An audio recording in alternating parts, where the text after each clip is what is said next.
बिस्मिल्लाहिर्रहमानिर्रहीम, अस्सलाम वालेकुम। नूरुल आपकी खिदमत में हाजिर है। इमरान खान की बहन अलीमा खान का नाम भी गिरफ्तारी के लिए लिस्ट में आ गया है और केस भी खतरनाक है।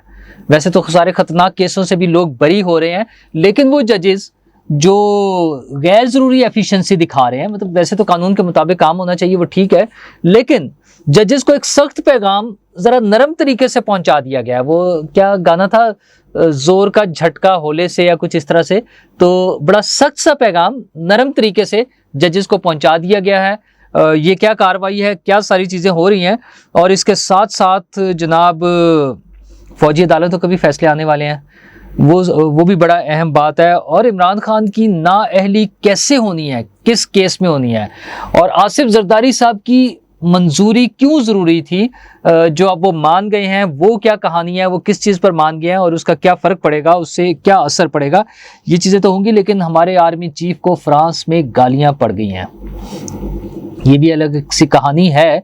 और सबसे अहम खबर तो ये है कि फौजी जो टॉप जनरल्स हैं वो सर जोड़कर बैठ गए हैं। वो क्या फैसले करेंगे, तो वो उसके बारे में खबर यह है कि आज फॉर्मेशन कमांडर्स की कॉन्फ्रेंस शुरू हो गई है। अच्छा, ये मीटिंग जो है फॉर्मेशन कमांडर्स की, ये कल भी जारी रहेगी, 2 रोज़ जारी रहेगी। और ये जनाब आसिम मुनीर के आने के बाद ये मेरा ख्याल है पहली मीटिंग है। नॉर्मली ये साल के शुरू में हो जाती है और उसके बाद फिर साल के एंड में आम वो है। ये कोई प्रॉब्ली इनके कोई सेट ऐसा रूल्स नहीं है, लेकिन ट्रेडिशनली ये साल के शुरू में और साल के आखिर में होती है। तो ये फॉर्मेशन कमांडर्स की मीटिंग आज से शुरू हो चुकी है, और इससे पहले 15 मई को कोर कमांडर्स कॉन्फ्रेंस हुई थी। वो भी बड़ी अहम थी, क्योंकि 9 मई के वाकयात के बाद होने वाली कोर कमांडर्स कॉन्फ्रेंस, वैसे तो उसकी कुछ खबरें हम आपके साथ शेयर भी कर चुके हैं। कुछ बड़ी गर्मा गर्मी हुई थी, कुछ लोगों के हवाले से तो ख़ास तौर पे शदीद किस्म की गर्मा गर्मी थी, और ज़ाहिर है वो लोग आम पॉलिटिशियन नहीं थे, एक बहुत बड़ा अफसर था वो भी, उसके हवाले से ये बात मैं आपसे कर चुका हूँ। लेकिन बहरहाल उसमें कुछ फैसले भी हुए थे। तो अब फॉर्मेशन कमांडर्स की जो कॉन्फ्रेंस हो रही है उसमें प्रॉब्ली उसको सम अप किया जा रहा होगा। वैसे तो उसका एक ट्रेडिशनल एजेंडा होता है मुल्क की सलामती, दाखिली सलामती, और इस तरह की बहुत सारी चीज़ें, फ़ौज की पेशा वराना तैयारियाँ, ये सारी चीज़ें तो डेफिनेटली हो रही होंगी ना, वो तो लाजमी बात है। लेकिन उसमें सबसे अहम चीज़ ये है कि 9 मई, पोस्ट 9 मई जो है, पोस्ट 9/11 जैसे चीज़ें कोट करते थे हम, उसी तरह से पोस्ट 9 मई जो सारी चीज़ें हो रही हैं उसके वाले से बड़ा अहम है। अच्छा, इसी दौरान में फ़ौजी अदालतें जो हैं वो गुज़श्ता पीर के रोज़ से आज 1 हफ़्ता गुजर चुका है, अपनी को कार्रवाई का आगाज़ कर चुकी हैं। उसमें कोई 40 से 50 के करीब 49 प्रॉब्ली लोगों का नाम है। लिस्ट जो अभी तक पता चली थी, शायद उसमें इजाफा ही हो चुका हो। ये लोगों के केसेस फौजी अदालतों में जा चुके हैं, मिलिट्री कोर्ट्स में जा चुके हैं, उन पर कार्रवाई शुरू हो गई है। मुमकिन तौर पर आज की ये जो फॉर्मेशन कमांडर्स की जो मीटिंग है उसमें ये चीज़ भी डिस्कस हो रही होगी। आसिम मुनीर साहब के आने से पहले से और उनके आने के फ़ौरन बाद जो पीटीआई लवर्स हैं, उनका जो प्रोपेगेंडा का स्टाइल था वो ये है कि आसिम मुनीर साहब तो फारिग हैं, उनके तो कंट्रोल में ही कुछ नहीं है, सारे बड़े बड़े ऑफिसर्स जो हैं वो अलग अलग रास्ते पर चलते हैं। अच्छा, एक तो वैसे वो बड़े क्लियर कट्स है कि जो आर्मी चीफ कह रहा होता है होना वही होता है, लेकिन पर्सनल लाइकिंग डिसलाइकिंग और कुछ चीज़ों में ऐसी चीज़ें आती रही हैं सामने। कुछ ऐसी खबरें आई हैं जो थोड़ी सी परेशान कुन होती हैं, मतलब वो दिल नहीं मानता कि अच्छा इस तरह से भी हो रहा होगा। लेकिन बहरहाल अगर कुछ चीज़ें प्लस माइनस थी भी, जिसको कहते हैं 19-20 अगर कुछ था भी, वैसे तो यहाँ ज़्यादा के बारे में सुनते थे हम, तो वो ये 9 मई के वाकयात ने ऐसे फ्लैट कर दिया चीज़ों को। तो अब वो टॉप लेवल पर तो कोई ऐसी पॉसिबिलिटी नहीं है कि कोई डिफरेंस ऑफ ओपिनियन भी मेरा ख्याल है कि अब नहीं रह सकता, क्योंकि ये एक इतना बड़ा सानहा हो गया है जिस पर तमाम सीनियर लोग जो हैं वो मुत्तफिक हैं कि ये गलत हुआ है और इसके खिलाफ एक्शन होना चाहिए।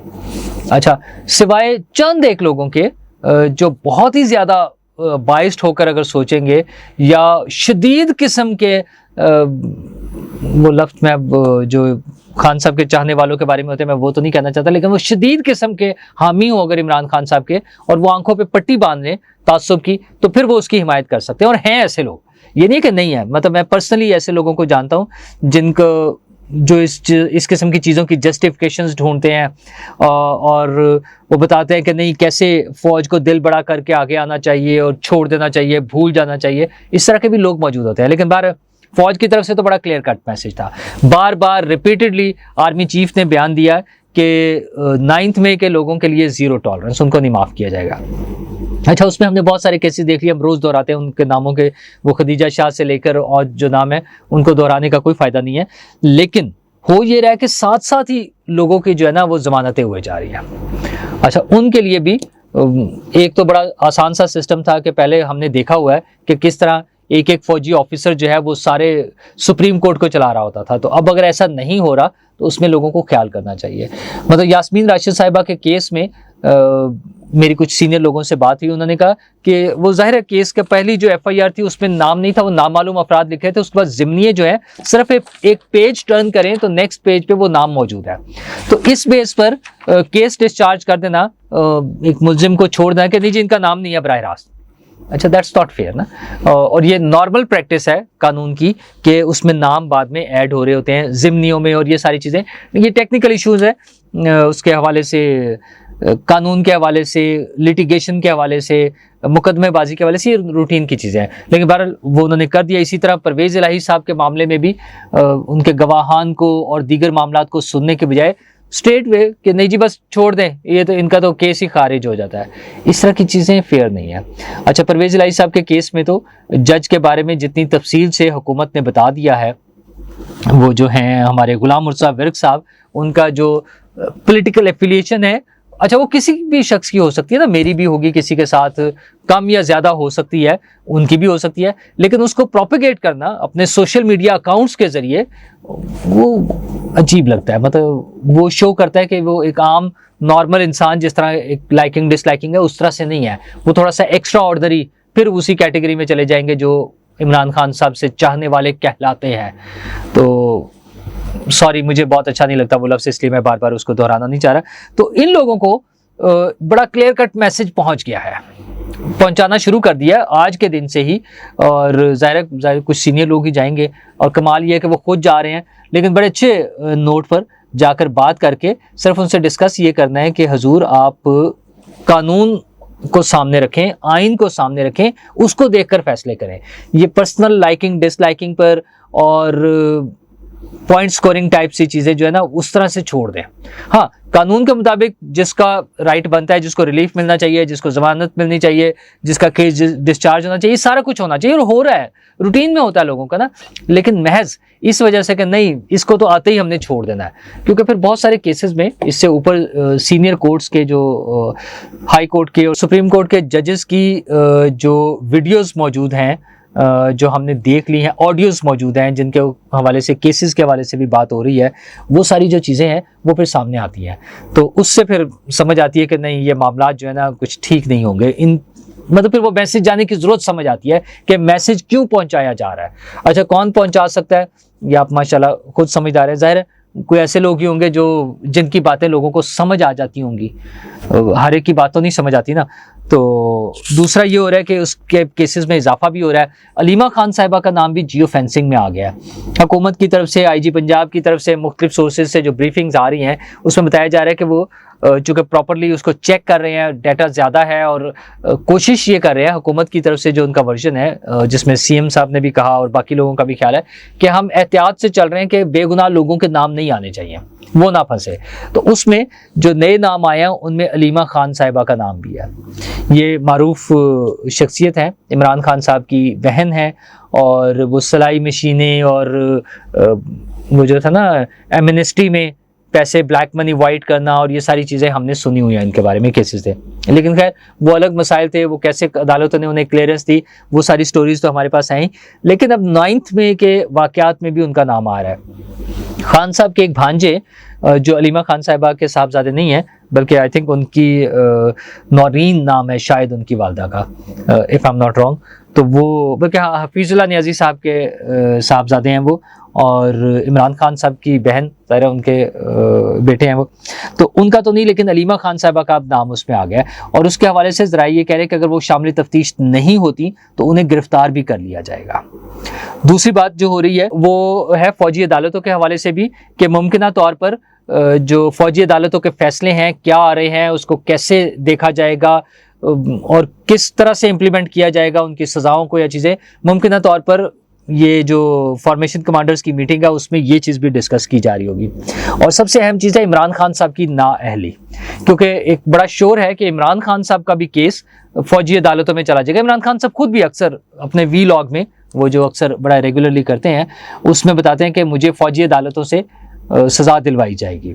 अच्छा, उनका ख्याल ये है, चूँकि ज़ाहिर है उनकी कनेक्टिविटी ऐसी है अदालतों में, जजेस के साथ और मुख्तलिफ जगहों पे, और अब तो बाहर से भी थोड़ा बहुत जो प्रेशर आ रहा है उसकी बुनियाद पर वो समझते हैं कि उन्हें सज़ा नहीं हो सकती, ना कोई उन्हें सज़ा देगा।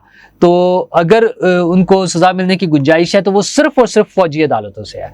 लेकिन दूसरी तरफ हुकूमत और बल्कि हुक्मरान, हाँ मैं बार बार ये पहले भी मैंने आपसे बात की थी, मैं ये लफ्ज़ इस्तेमाल करता हूँ, हमारे जो हुक्मरान हैं उनका ख्याल ये है कि इमरान खान साहब को फौजी अदालतों के बजाय जो रूटीन में सिविल अदालतें हैं लोअर कोर्ट्स में और हाई कोर्ट और सुप्रीम कोर्ट, वहां से सजा दिलवाई जाए, क्योंकि उनके केसेस इतने ढेर सारे हैं ना।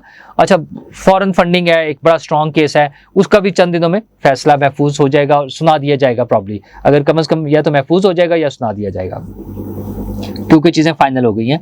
दूसरा जो केस है वो है 190 मिलियन पाउंड वाला, वही 50 अरब 60 अरब, चूँकि वैल्यू चेंज होती जा रही है पाउंड की भी, तो वो 60 अरब अब कोर्ट होता है और शायद इस वक्त तो उससे भी ज़्यादा अमाउंट बनती हो। 190 मिलियन पाउंड हैं जो सुप्रीम कोर्ट के अकाउंट में ट्रांसफ़र कर दिए गए थे। तो उस केस में जो अब तक शुनीद थी वो ये थी कि आसिफ जरदारी साहब उन्हें बचा लेते हैं, क्योंकि आसिफ जरदारी साहब दोस्तों के दोस्त हैं और वो मलिक रियाज साहब के भी दोस्त हैं। वैसे तो मलिक रियाज साहब के सभी दोस्त हैं, मतलब इस लेवल की पर्सनालिटी जो है वो सब उनके दोस्त बनना चाहते हैं, वो चाहे आसिफ जरदारी साहब हों, चाहे इमरान खान साहब हों, चाहे फैज़ हमीद साहब थे, चाहे नून लीग के सरबराहान हैं मतलब शहबाज शरीफ साहब हों, बाकी लोगों, सभी उनके दोस्त बनना चाहते हैं। तो उसमें आसिफ जरदारी साहब के हवाले से ये हमेशा कहा जाता था कि वो रुकावट हैं, वो कहते हैं कि इस केस में हाथ ना डालें क्योंकि उसमें मलिक रियाज साहब फंस रहे हैं। तो अब फाइनली आसिफ जरदारी साहब ने अप्रूवल दे दिया है, उन्होंने कहा ओके ठीक है जी, केस चलाएं और आप इमरान खान साहब को पकड़ लें इस केस में। अच्छा, इस केस में अब वो मलिक रियाज साहब को कोई सज़ा मिलती है या सिर्फ वो पैसे पे करने पड़ते हैं, मतलब वो तो आ गए हैं ना सरकार के अकाउंट में, बाकी जो एडजस्टमेंट होनी थी वो एडजस्टमेंट खत्म होकर दोबारा से पे करना पड़ेगा। तो इस तरह की कोई चीज़ हो सकती है। मुमकिन तौर पे मेरे ख्याल में मलिक रियाज साहब को सज़ा कोई नहीं मिलेगी, उनकी बचत हो जाएगी, लेकिन इमरान खान साहब की बचत नहीं होगी। उन्हें कम से कम नाअहली, उसके साथ कुछ सज़ा जिसमें वो जेल में भी जाएंगे, और ज़ाहिर है फिर जब नाअहली होगी तो वो इस इलेक्शन से भी बाहर होंगे। और इन्हीं तमाम चीज़ों की बुनियाद पर अब ये बात भी सामने आ रही है कि इलेक्शन होने जा रहे हैं, और इलेक्शन की तारीख अब जो एक्सपेक्टेड है वो वही नॉर्मल अक्टूबर या नवंबर तक इलेक्शन हो जाएंगे।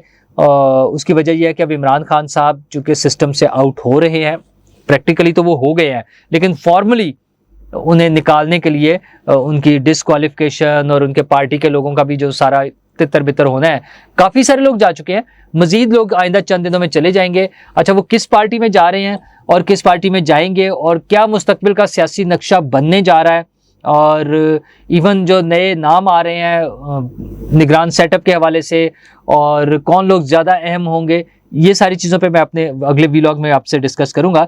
लेकिन एक बात कंफर्म है कि इमरान खान साहब थे, एक था इमरान खान जो वो कहते हैं ना, तो इमरान खान साहब थे, अब वो नहीं है एज पॉलिटिकल पार्टी। हाँ, होने को तो कुछ भी हो सकता है, अभी उनके कुछ सपोर्टर्स मौजूद है सिस्टम में ना, लेकिन हुकूमती साइड पे हुक्मरान हमारे, सॉरी फिर मैं लफ्ज़ गलत बोल जाता हूँ, हमारे जो हुक्मरान हैं वो सोच रहे हैं कि उनके जो केसेस हैं उनको हतमी शक्ल, उनके जो फैसले होने हैं वो थोड़ा सा टाइम और गुजार के कुछ सितंबर तक उसको ले जाएं।